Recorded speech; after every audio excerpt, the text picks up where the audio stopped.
အခုလေမြန်မာပြည်မှာအစတော့တူတော်ကောင်းတွေအရန်ပေါ်တယ်တူတော်ကောင်းတွေပေါ်တော့တဘာဘဲတဲ့တွေတိတ်မဖြစ်ဘူးအဲ့လိုတူတော်ကောင်းတွေရဲ့မေတ္တာတွေစရဏအားတွေဒါပေမဲ့အခုနောက်မှာတူတော်ကောင်းတွေမရှိတော့ဘူးလားဆိုရှိတယ်နဲတော့နော်မကောင်းတဲ့သူတွေများလာဖျားစကားနားမတော်တဲ့သူတွေမိုင်ရမ်းချမ်းတဲ့သူတွေများလာတယ်မိုင်ရမ်းချမ်းတဲ့သူတွေများလာတော့ပို့ပြီးတော့တဘာဘဲတဲ့တွေပို့ဖြစ်တော့ဘုန်းတို့ဥပမာလေဒီစာတော်ဘုရားကြီးတို့မွန်းကြီးစာတော်ဘုရားကြီးတို့အခုပြန်တော်မူသွားတဲ့ဘုန်းကြီးတို့တောင်နဲ့သာသနာ့စာတော်ဘုရားကြီးဥဒ္ဓမတာရလေယေရှုစာတော်ဘုရားကြီးတို့ဒီစာတော်ဘုရားကြီးတွေကမြန်မာပြည်ကိုမှုန်တိုင်းဝင်တော့မယ်ဆိုတာနဲ့မှုန်တိုင်းကိုအာယုံပြုဂုံတော်တွေပွားသူတို့စရဏအားတွေမေတ္တာတွေတစ္ဆာတွေနဲ့လေမှုန်တိုင်းမဝင်အောင်ကာကွယ်တာဒါသိပ္ပံပညာနဲ့ကြည့်ရင်ဒါမဖြစ်နိုင်ဘူးထင်လိမ့်မယ်သိပ္ပံပညာလိုက်မမိတာတွေဗုဒ္ဓဘာသာမှာအများကြီးကြံသေးတယ်နေရာနဲ့သိပ္ပံပညာနဲ့တော့လာပြီးသုံးသပ်တယ်သိပ္ပံပညာဒီအရန်ကောင်းတယ်လက်ခံတယ်ဒါပေမဲ့သိပ္ပံပညာဒီဆုံးခတ်မတိုင်သေးဘူးလုံးဝမပြည့်စုံသေးဘူးသိပ္ပံပညာအဖြစ်ရှာမရတာတွေလောကမှာအများကြီးပဲအခုဘုန်းတို့မြန်မာနိုင်ငံကိုမှုန်တိုင်းတွေလာတော့မယ်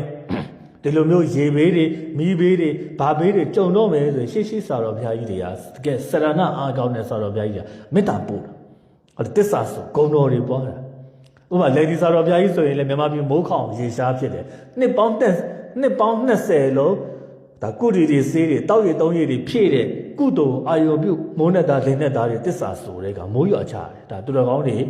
ရှိတရားပြမိုးခေါင်ရေရှားလူတွေဒုက္ခရောက်နေတဲ့အချိန်မှာလေဒီစာတော်ဘုရားရဲ့မေတ္တာတစ္ဆာကြောင့်မိုးရွာသွန်းတာတွေမြန်မာပြည်မှာဒါတက်တယ်ပဲဒါတိဗ္ဗပညာလုံးဝညံ့မမီဘူးတိဗ္ဗပညာပေမမီတာလေးတော့လာမတိုင်းနဲ့မရဘူးเนาะဒါရှိတယ်ဥပမာဘုန်းတော်မိုးညင်းစာတော်ဘုရားကြီးဆိုရင်ဘယ်နိုင်ငံတွေစစ်ဖြစ်တော့မယ်ဆိုရင်သူကအဲ့လိုတည်င်းနေနားထောင်ပြီးဆိုတော့ကြီးကစိတ်ပူပြီးအဲ့ဒါမြေပုံကြီးရှေ့ချပြီးတော့လေဒီနိုင်ငံနဲ့ဒီနိုင်ငံစစ်ဖြစ်တော့မယ်လားမြေပုံချပြီးအာယုံပြုတ်ဒီနိုင်ငံမှာရှိတဲ့သူတွေဟိုဘက်နိုင်ငံမှာရှိတဲ့သူတွေအဲ့နိုင်ငံခေါင်းဆောင်တွေသူတို့အာယုံပြုတ်မေတ္တာအထူးပို့တယ်စစ်မဖြစ်အောင်ဒီလိုမျိုးမေတ္တာတွေပို့တဲ့အတွက်စစ်မဖြစ်ဘဲနဲ့ငြိမ်းချမ်းရေးရသွားတာအများကြီးရှိတယ်ဒါတွေကဘုန်းတော်ကဘာအပေါ်မှာသူတော်ကောင်းတွေကအဲ့ဒါငါကူညီလို့ကွာဆိုပြီးတော့မန္တတိုင်တော့ဘယ်သူမှမတတ်ဘူးသူတော်ကောင်းမှန်ရင်လေငါကူညီလို့ငါမေတ္တာပို့လို့လေငါတစ္ဆာဆိုပေးလို့လေဆိုပြီးတော့သူတော်ကောင်းကနာမည်ရကြလို့မန္တတိုင်မတက်ဘူးတချို့အရာတွေကတိုက်ဆိုင်မှုမဟုတ်ဘူးသူတော်ကောင်းရဲ့မေတ္တာတစ္ဆာတွေအားဟုတ်ပြီလားဗျာသူတော်ကောင်းရဲ့မေတ္တာတစ္ဆာတွေအားတွေကြောင့်တချို့စစ်ပွဲတွေငြိမ်းချမ်းသွားတယ်တချို့မှုန်တိုင်းလာပါပြီလို့ကြေညာပြီးမှထူးခြားစွာပဲနော်မှုန်တိုင်းကအားပြော့သွားပါပြီဆိုတာတဘာဝအားပြော့သွားတာလည်းရှိတယ်လို့သူတော်ကောင်းရဲ့မေတ္တာတစ္ဆာတွေကြောင့်အားပြော့သွားတာလည်းရှိတယ်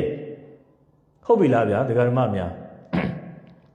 ဘုန်းတော်တောင်ထဲတာနာပြုစာတော်ဘုရားကြီးဥဒ္ဓမတာရာချင်းပြည်နယ်ဒါဖလန်းမြို့ဘေးနာကသူ့ရဲ့နေရာလေးပေါ့နော်အဲဒီတောင်ပေါ်လေးမှာတရင်သုံးနေနေရေဒီယိုလေးဖွင့်လိုက်တာလေစာတော်ကြီးကနားထောင်တော့အဲ့မှာရေဒီယိုက